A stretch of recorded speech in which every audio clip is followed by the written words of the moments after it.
I was the last man on Earth, wandering the desolate wasteland that remained after a devastating war had ravaged the world. The streets were lined with crumbling buildings and debris, a haunting testament to the once vibrant civilization that had perished. Days blurred into nights as I roamed the empty city, haunted by the memories of the war's horrors. The silence was suffocating, broken only by the sound of my own footsteps echoing through the desolation. It seemed like an eternity had passed since I last encountered another human being, but then, one fateful evening, as I stood on the precipice of despair, I heard a faint cry for help. It was a woman's voice, carried by the wind, desperate and filled with anguish.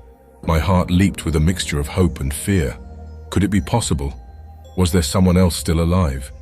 Driven by the need to find another soul, to connect with another human being, I followed the voice through the desolate streets. It guided me deeper into the heart of the city, toward a crumbling building that stood as a beacon of both hope and trepidation. As I approached the dilapidated structure, its walls marked by the scars of war, the voice grew stronger. It resonated through the empty halls, leading me to a dimly lit room on the upper floor. The door creaked as I pushed it open, revealing a scene bathed in an ethereal glow.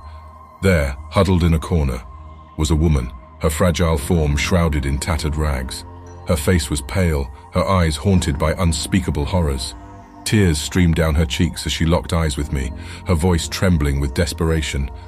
"Please, help me," she whispered, her voice barely above a whisper. I thought I was alone.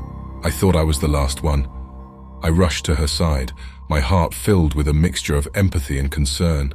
She clung to me as if I were her lifeline, her touch a reminder of the fragile nature of our existence.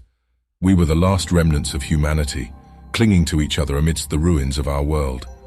But as I held her, an unsettling feeling washed over me. There was something off about her, a strange energy that coursed through her veins. Her eyes, once filled with desperation, seemed to harbor a darkness I couldn't comprehend. As the days went by, our bond deepened. We scavenged for food together, shared stories of the past, and found solace in each other's presence. Yet, a nagging unease gnawed at the edges of my consciousness. There were moments when her gaze lingered just a little too long, her smile slightly too unsettling. One night, as we sat by a flickering candle, her voice took on a chilling tone. "You see," she said, her voice dripping with malice, "I've been alone for so long, waiting for someone like you, someone to keep me company in this desolate existence." My heart raced as I realized the truth. She had called for help not out of desperation, but out of a sinister desire to lure me into her clutches. She was no ordinary survivor. She was a predator, preying on the last remnants of mankind. In a moment of sheer terror, I tried to escape, but she moved with an uncanny speed, blocking my path. Her eyes glowed with an otherworldly light, and her voice took on an unearthly resonance. "You thought you were the last one, but you were mistaken," she hissed. "You were never meant to survive."